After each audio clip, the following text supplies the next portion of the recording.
Kita kembali lagi ke Intip Sabda bersama dengan Frater Revi. Kita akan mengintip sabda yang akan kita dengarkan pada hari Minggu ini, dan hari Minggu ini tepat tanggal 2 November. 2 November adalah peringatan arwah semua orang beriman. Jadi Gereja Katolik satu hari sesudah merayakan Hari Raya Semua Orang Kudus, yaitu tanggal 1 November, kita semua umat Katolik merayakan atau memperingati arwah semua orang beriman. Maka tidak heran kalau nanti dalam perayaan Ekaristi hari Minggu ini, kita akan mendoakan orang-orang yang kita cintai, yang sudah meninggal dunia mendahului kita. Saudara-saudari terkasih, mari kita lihat dulu, kita mengintip dulu sabda yang akan kita dengarkan, supaya nanti kita semakin bisa menghayati peringatan arwah semua orang beriman dengan lebih baik. Saya ingin mengajak Anda untuk mengintip dulu bacaan pertama yang diambil dari kitab 2 Makabe bab 12 ayat 43 sampai 46. Saudara-saudari terkasih, kalau kita ingin memahami gambaran yang ingin ditampilkan dalam bacaan pertama ini, maka kita perlu memahami dulu latar belakang dari kitab Makabe. Kitab Makabe itu ada dua, ada kitab pertama dan kitab yang kedua, dan ini ada di dalam kumpulan kitab Deuterokanonika.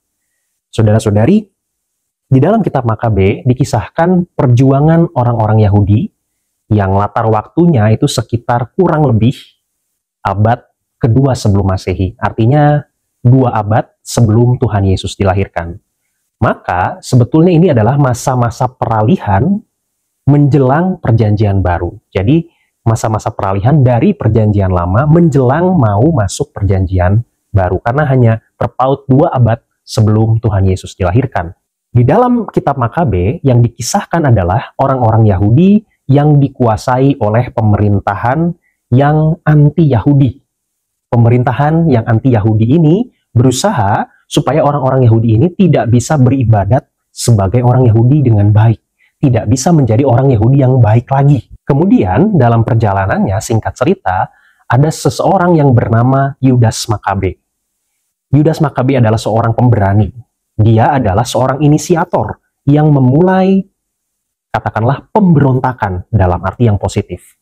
Pemberontakan dalam arti yang positif mengumpulkan orang-orang Yahudi, mengumpulkan kekuatan untuk melawan pemerintahan yang anti-Yahudi itu, supaya mereka bisa kembali beribadah dengan baik, bisa kembali menjadi orang Yahudi yang baik. Yudas Makabe bersama dengan pasukannya, bersama dengan orang-orang yang mendukungnya, melalui aneka macam pertempuran.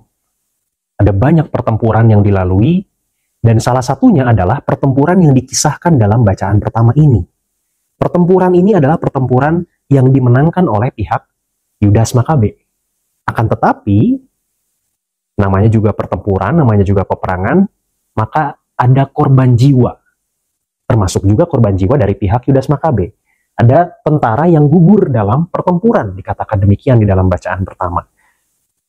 Kemudian, Yudas Makabe, panglima Israel, menyuruh mengumpulkan uang di tengah-tengah pasukan. Lebih kurang 2000 dirham perak dikirimkannya ke Yerusalem untuk mempersembahkan kurban penghapus dosa. Pertanyaannya, mengapa harus dikirimkan uang sejumlah 2000 dirham untuk mempersembahkan kurban penghapus dosa?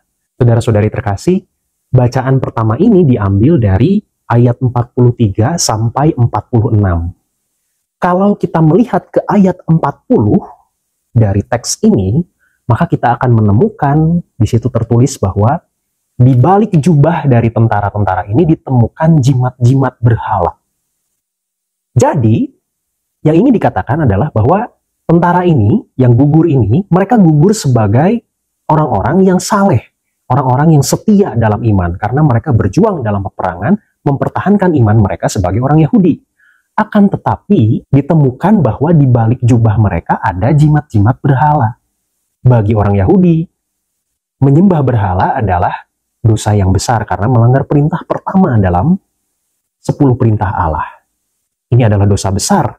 Maka, ada dilema di situ yang dialami oleh Yudas Makabe. Di satu sisi tentara ini adalah orang-orang yang setia, tapi di sisi yang lain ditemukan juga ada berhala.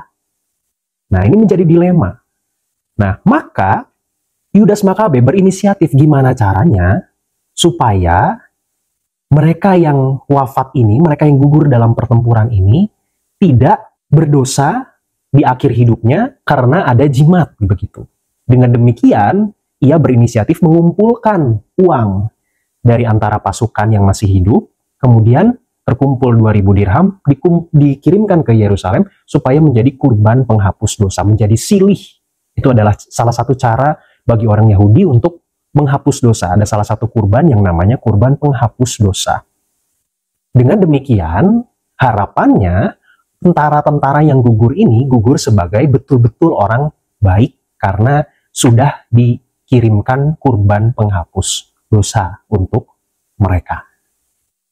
Lalu saudara-saudari, kalau kita lanjutkan lagi, ini sungguh sebuah perbuatan yang sangat baik dan tepat karena Yudas memikirkan kebangkitan. Sebab jika tidak menaruh harapan bahwa orang-orang yang gugur itu akan bangkit, niscaya percuma dan hampalah mendoakan orang-orang mati. Yang ingin dikatakan di sini adalah bahwa kenapa Yudas mengirimkan kurban penghapus dosa itu? Tujuannya hanya satu. Yudas yakin bahwa ada kebangkitan bagi orang yang sudah mati. Dan supaya mereka dibangkitkan, mereka harus dalam keadaan suci. Maka dikirimkanlah kurban penghapus dosa. Artinya, usaha yang dilakukan oleh Yudas dan kawan-kawannya adalah usaha untuk mendoakan supaya rekan-rekannya yang gugur dalam pertempuran ini diselamatkan dan dibangkitkan. Dikatakan di sini persis katanya adalah kebangkitan. Nah, saudara-saudari, dengan demikian, ini menjadi salah satu landasan biblis atau landasan yang ditemukan dalam kitab suci, bahkan dalam kitab suci Perjanjian Lama, untuk kita sebagai orang Katolik mendoakan orang yang sudah meninggal. Kita meyakini bahwa usaha kita di dunia ini mendoakan orang yang sudah meninggal itu adalah suatu usaha yang tidak sia-sia. Bahkan sejak tradisi Yahudi sudah ada. Maka kita jangan ragu-ragu mendoakan orang yang sudah meninggal. Pertanyaannya adalah, kalau kita berdoa untuk mereka, biasanya kita berdoa untuk apa? Atau dengan tujuan apa? Kitab Makabe ini, bacaan pertama ini, menegaskan bahwa tujuan utamanya adalah demi keselamatan dan kebangkitan mereka. Kita mengharapkan kebangkitan untuk mereka. Karena kalau kita tidak mengharapkan kebangkitan untuk mereka, kalau tujuannya hanya sekedar untuk mengenang saja, hanya sekedar untuk mengingat saja mereka yang sudah meninggal, maka dikatakan dalam kitab Makabe, sia-sialah kita mendoakan mereka. Maka usaha kita untuk mendoakan mereka harus selalu ditempatkan dalam kerangka kebangkitan. Pertanyaan selanjutnya adalah, terus emang dapat dari mana jaminan bahwa mereka akan dibangkitkan? Betulkah mereka yang sudah meninggal itu akan dibangkitkan? Jaminan akan kebangkitan orang mati itu bisa ditemukan dalam dua bacaan yang lain, yaitu bacaan Injil dan bacaan kedua. Saya ingin mengajak Anda untuk melihat terlebih dahulu bacaan Injil. Bacaan Injilnya diambil dari Yohanes bab 6 ayat 37 sampai 40. Ini adalah sebuah teks yang menceritakan Yesus berada dalam rumah ibadat di Kapernaum. Kemudian dia berkata kepada orang banyak, "Semua yang diberikan Bapa kepadaku akan datang kepadaku, dan barang siapa datang kepadaku, tidak akan kubuang. Sebab aku telah turun dari surga," Yesus turun dari surga, "bukan untuk melakukan kehendakku, tetapi untuk melakukan kehendak Dia yang mengutus aku." Pertanyaannya, apa kehendak Dia yang mengutus Yesus? Apa kehendak Bapa yang mengutus Yesus? Kehendak Bapa yang mengutus Yesus adalah supaya dari semua yang telah diberikan oleh Bapa kepada Yesus, jangan ada yang hilang, tetapi supaya dibangkitkan pada akhir zaman. Inilah jaminannya. Yesus menjamin bahwa semua orang yang dipercayakan Bapa kepada Yesus, jangan sampai ada yang hilang, satu, tidak ada yang terlewat, dua, dibangkitkan pada akhir zaman. Dan ini bukan kehendak Yesus, ini adalah kehendak Bapa. Yesus melaksanakan taat kepada Bapanya, menjalankan kehendak Bapanya. Ini adalah jaminan yang pertama. Sekali lagi, Yesus, Tuhan kita, menjamin bahwa Ia akan membangkitkan orang-orang yang dipercayakan oleh Bapa kepada Yesus. Lalu yang kedua, jaminannya bisa kita temukan dalam bacaan kedua. Bacaan kedua diambil dari 1 Korintus bab 15 ayat 20 sampai 24a, kemudian dilanjutkan ayat 25 sampai 28. Kata-kata pertama dari Rasul Paulus dalam surat ini itu sudah memberikan pesan yang penting kepada kita. Saudara-saudara, Kristus telah dibangkitkan dari antara orang mati sebagai yang sulung dari orang-orang yang telah meninggal. Ini adalah kalimat kuncinya. Apa jaminannya orang-orang yang sudah mati itu akan dibangkitkan pada akhir zaman? Jaminannya menurut Rasul Paulus adalah kebangkitan Yesus sendiri. Yesus sudah membuktikan bahwa Ia mengalahkan maut. Ia bisa bangkit dari mati. Ini adalah jaminan. Dan Yesus adalah yang sulung. Artinya yang pertama yang dibangkitkan dari antara orang mati. Ini adalah sebuah jaminan. Karena kalau Yesus saja bisa membuktikannya, maka apa yang dikatakan oleh Yesus, aku akan membangkitkan mereka yang sudah mati pada akhir zaman, itu hanya bukan sekedar omong kosong. Karena Yesus sudah membuktikannya sendiri, dia bisa bangkit dari kematian. Dia sebagai yang pertama. Dia sebagai yang permulaan, yang pertama bangkit dari antara orang mati, sebagai yang sulung, dia membuktikan bahwa dia menguasai maut. Artinya, kebangkitan orang mati pada akhir zaman bukan sekedar omong kosong dari Yesus. Ini adalah sungguh-sungguh janji dari Yesus yang harus kita yakini sebagai kebenaran. Dengan demikian kita mendapatkan pesan yang pertama dari firman yang kita dengarkan atau yang akan kita dengarkan dalam peringatan arwah semua orang beriman. Pesan yang pertama adalah, mari kita berdoa untuk mereka yang sudah meninggal, mereka yang sudah mendahului kita. Berdoalah untuk mereka, jangan ragu-ragu, karena tradisi mendoakan orang yang sudah meninggal sudah ada sejak tradisi Yahudi. Dan kitab Makabe mengajarkan kepada kita bahwa tujuan dari doa untuk orang yang sudah meninggal bukan hanya sekedar untuk mengenangkan, bukan hanya sekedar untuk mengingat, tapi tujuan utamanya adalah untuk kebangkitan, memohon kebangkitan mereka. Lalu apa jaminannya supaya bahwa mereka akan dibangkitkan? Ada dua jaminannya. Yang pertama dikatakan oleh Yesus sendiri dalam Injil Yohanes bab 6 ayat 37-40, bahwa Bapa sendiri menghendaki supaya orang-orang yang dipercayakan kepada Yesus itu tidak ada yang hilang tadi. Kemudian selain tidak ada yang hilang, akan dibangkitkan pada akhir zaman. Ini adalah jaminan yang pertama dari Yesus. Lalu jaminan yang kedua itu ditambahkan oleh Rasul Paulus dalam 1 Korintus bab 15. Paulus mengatakan bahwa jaminannya adalah Yesus sendiri sudah bangkit. Itu adalah bukti bahwa Yesus bisa mengalahkan maut, bisa mengalahkan kematian. Kalau Yesus sendiri bisa mengalahkan kematian, maka dia pun bisa membangkitkan orang-orang yang dipercayakan kepadanya. Dengan demikian, sekali lagi pesan pertamanya adalah mari berdoa untuk orang-orang yang sudah meninggal dengan tujuan memohon kebangkitan mereka. Yang kedua, pesannya adalah untuk kita yang masih berada di dunia ini, apa yang bisa kita upayakan? Yang bisa kita upayakan, kita bisa belajar dari apa yang disampaikan oleh Tuhan Yesus pada akhir dari bacaan Injil. Pada akhir bacaan Injil, Yesus mengatakan, sebab inilah kehendak Bapakku, yaitu supaya setiap orang yang melihat anak, dan yang percaya kepadanya, beroleh hidup yang kekal, dan supaya aku membangkitkannya pada akhir zaman.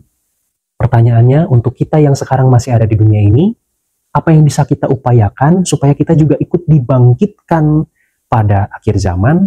Ini jawabannya. Kita diajak untuk, ada dua tadi kata kuncinya, melihat anak dan percaya kepadanya.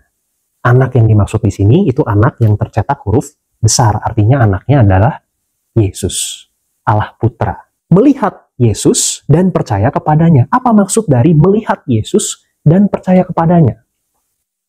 Melihat Yesus yang dimaksud di sini bukanlah melihat secara fisik. Bukan berarti kita harus melihat Yesus dalam sebuah vision atau dalam sebuah penglihatan, dalam sebuah penampakan, tidak. Tidak perlu harus dalam kerangka yang fisik. Melihat Yesus itu bisa ditempatkan dalam kerangka spiritual, dalam kerangka rohani. Artinya melihat Yesus itu kita mengenal Yesus. Melihat itu artinya mengenal Yesus. Mengenal Yesus secara rohani. Bagaimana cara mengenal Yesus secara rohani?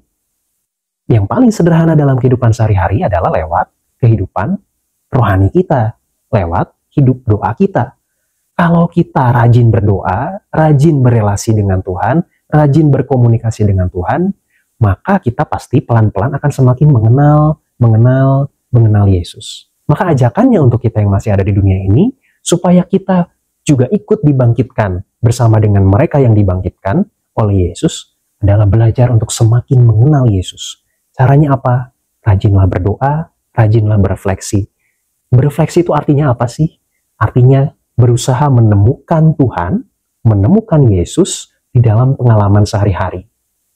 Dalam pengalaman sedih, kira-kira Yesusnya ditemukan di mana ya? Dalam pengalaman yang lain yang bahagia, kira-kira Yesusnya ditemukan di mana ya? Dan kira-kira dengan kehadiran Yesus semacam itu, apa yang diajarkan oleh Yesus kepada saya? Apa yang diharapkan oleh Yesus dari saya? Itulah refleksi. Menemukan Tuhan dan menemukan apa maksud Tuhan untuk saya. Rajinlah berdoa, rajinlah berefleksi. Itu kunci semakin mengenal Yesus. Dan kalau kita mengenal Yesus, maka tadi kata kunci yang keduanya adalah kita akan semakin percaya. Karena kepercayaan yang diharapkan oleh Yesus bukanlah kepercayaan yang buta. Bukan asal percaya saja. Kita tidak kenal, tiba-tiba percaya saja begitu. Itu kepercayaan buta namanya. Kepercayaan yang diharapkan oleh Yesus adalah kepercayaan karena kita mengenal, karena kita melihat Yesus. Maka ajakan yang kedua adalah mari belajar untuk semakin mengenal Yesus dan semakin percaya. Karena kepercayaan yang diharapkan adalah kepercayaan karena pengenalan yang dalam. Dengan demikian ada dua pesan. Yang pertama, jangan lupa, jangan jemu-jemu untuk berdoa bagi mereka yang sudah meninggal demi kebangkitan mereka. Dan yang kedua, mari belajar mengenal Yesus dan semakin percaya pada Yesus. Kemuliaan kepada Bapa dan Putra dan Roh Kudus, seperti pada permulaan, sekarang, selalu, dan sepanjang segala abad. Amin.